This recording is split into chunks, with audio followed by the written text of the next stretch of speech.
د قرآن کریم د ترجمې 130 درس د النساء سورت او 88 آیات. اعوذ بالله من الشیطان الرجیم بسم الله الرحمن الرحیم. الله تعالی فرمای اینما هر چیرته تکونو چې یاستی تاسو یدرککم در وبرسیږي تاسو ته الموت مرګ، په یو ځای کې هم د مرګ نه نخلاصیږئ. ولو او اگر که کنتم یاستی تاسو فی بروجن په برجونو، په قلاګانو، مشیده محکمو کې، یعنی هلته هم مرګ در رسیږي. و این او کچیرتا تصویبهم ورسیږي اغوی ته، یعنی منافقانو ته، حسنتون څنیکی او خوشحالی، یقولو نو اغوی وای چې هذه دا خوشحالی من عند الله د الله تعالی د طرف نه ده. و این او کچیرتا تصویبهم ورسیږي اغوی ته سیئتون څه بدی او غم، یقولو وای چې هذه دا غم او تکلیف من عندک ستا د طرفنا، یا ستا د لاسه را رسیږي. قل ورته ووایه کلن ټول خوشحالی او غم من عند الله د الله تعالی د طرف نه دی. او الله تعالی د دوی په باره کې فرمای فمالی نو څه شوي دي هؤلاء القوم په دې خلکو لا یکادون یفقهون چې دوی نه پوهیږي حدیثا په هیڅ خبره. او الله تعالی فرمای چې اے انسانا ما هر څه اسوابک چې تا ته رسیږي من حسنتن د نیکی او خوشحالینا، فمن الله نو دا د الله تعالی د طرف نه فضل او مهربانی ده چې تا ته ستا د نیکیو، چې تا ته ستا د نیکو اعمالو په نتیجه کې درکوي. وما او هر څه اصوابک چې تا ته رسیږي من سیئتن د بدی او غم نه، فمن نفسک نو ستا د نفس د طرف نه دی، یعنی ستا د خپل لاس دی چې الله تعالی تا ته ستا د کمی ګناه په نتیجه کې درکوي. او الله تعالی فرمایی و ارسلناک او اے محمد صلی الله علیه وسلم مونږ لېږلی ته للناس د انسانانو د پاره رسولا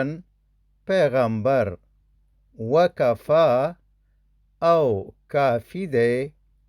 وکفا او کافی دی بالله الله تعالی شهیدن شاهد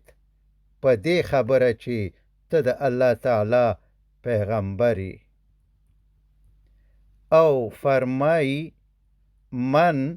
څوک چې یطیع اطاعت کوي الرسول د پیغمبر صلی الله علیه وسلم فقد اطاع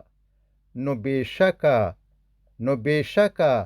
اطاعت وکړو الله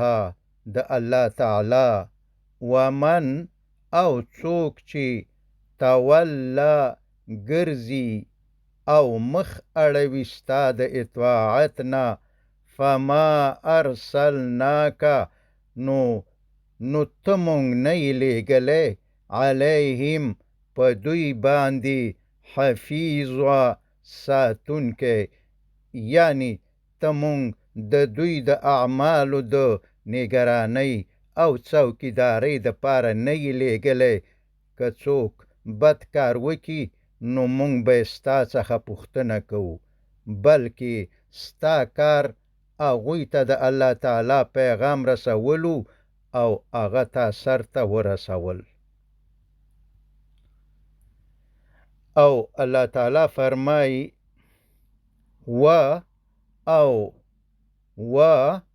او منافقان ستا په مخ کې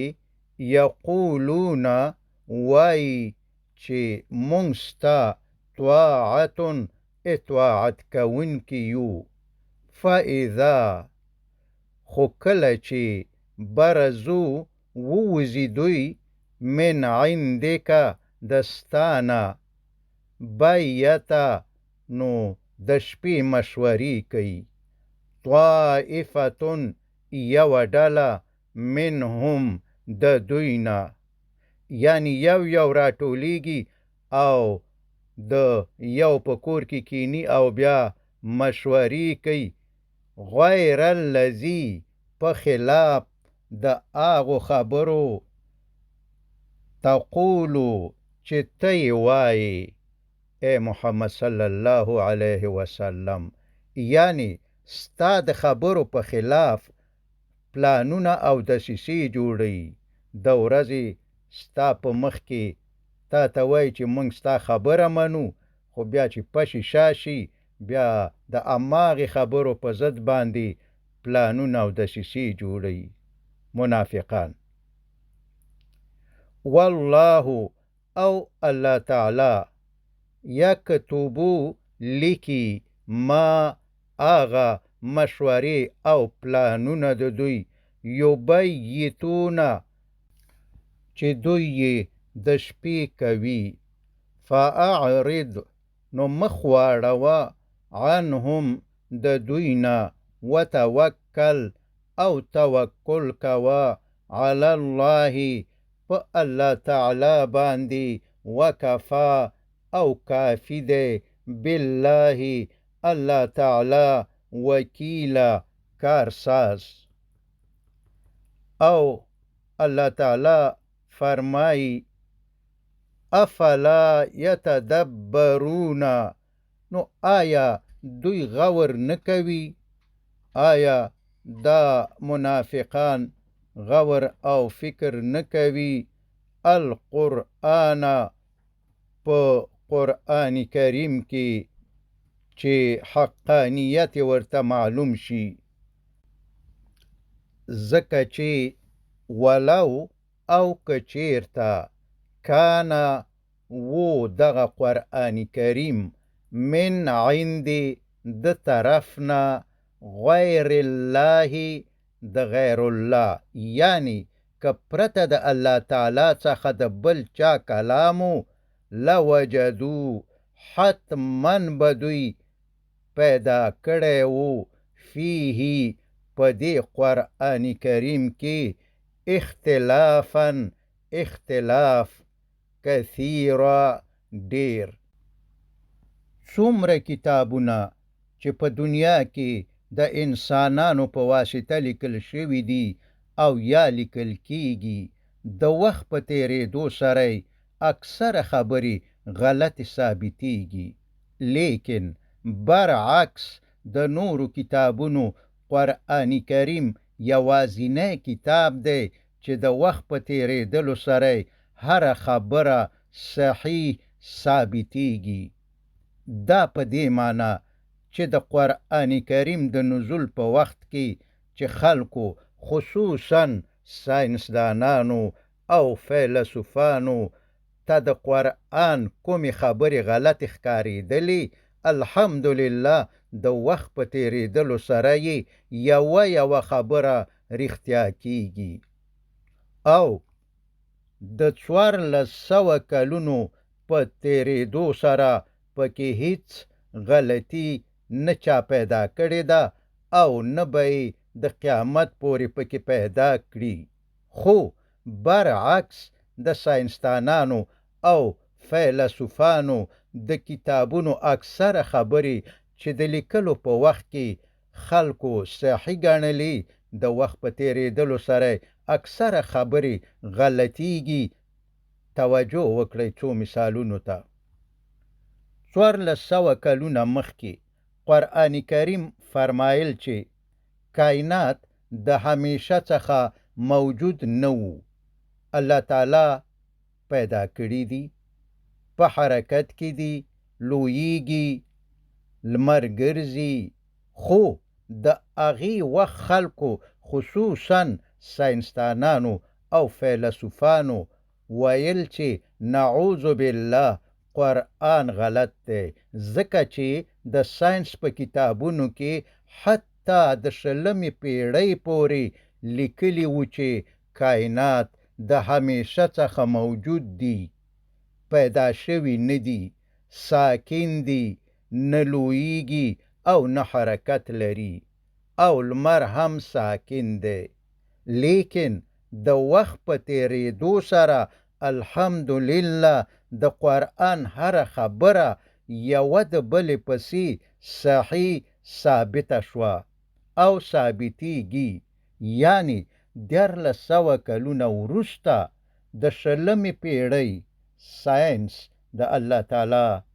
د کتاب قرآن خبرې تصدیق کړي چې کائنات د همیشه څخه موجود نه وو، بلکې پیدا شوي دي،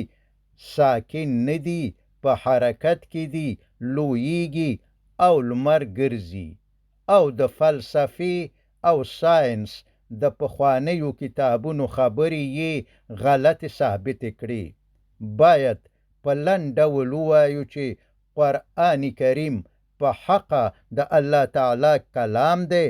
ځکه چې د الله تعالی څخه پرته د هیڅ چا کلام هم د غلطۍ څخه خالی نه وي. که هر نابغه او متخصص ولیکي، بیا هم څه ناڅه غلطي پکې وي او بیا پې نظر ثانی کوي او اصلاح کوي، مګر د الله تعالی په کتاب قرآن کریم کې د 1400 کلونو په تېرېدو سره نه چا کومه غلطي پیدا کړه او نه به یې د قیامت پورې پکې پیدا کی. وصلی الله تعالی علی خیر خلقه محمد و آله و اصحابه اجمعین.